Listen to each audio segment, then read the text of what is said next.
Is your Verizon Wi-Fi weaker than your morning coffee?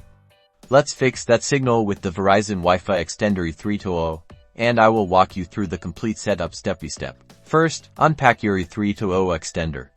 Inside, you'll find the extender itself, a power adapter, and an Ethernet cable.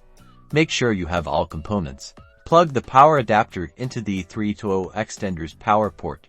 Then, plug the other end into a wall outlet. Connect one end of the Ethernet cable to the Ethernet port on the back of the E3200. Connect the other end to an available Ethernet port on your Verizon router.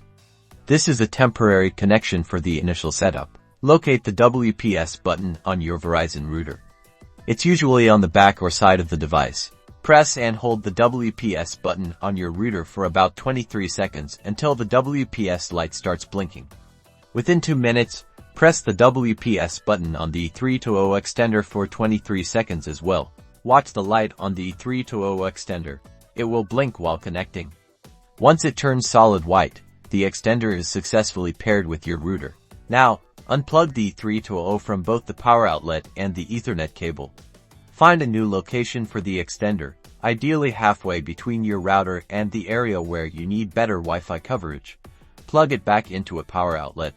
Give the extender a few minutes to boot up and reconnect. Once the light is solid white again, your devices should automatically connect to the extended Wi-Fi network. Enjoy your boosted Wi-Fi signal.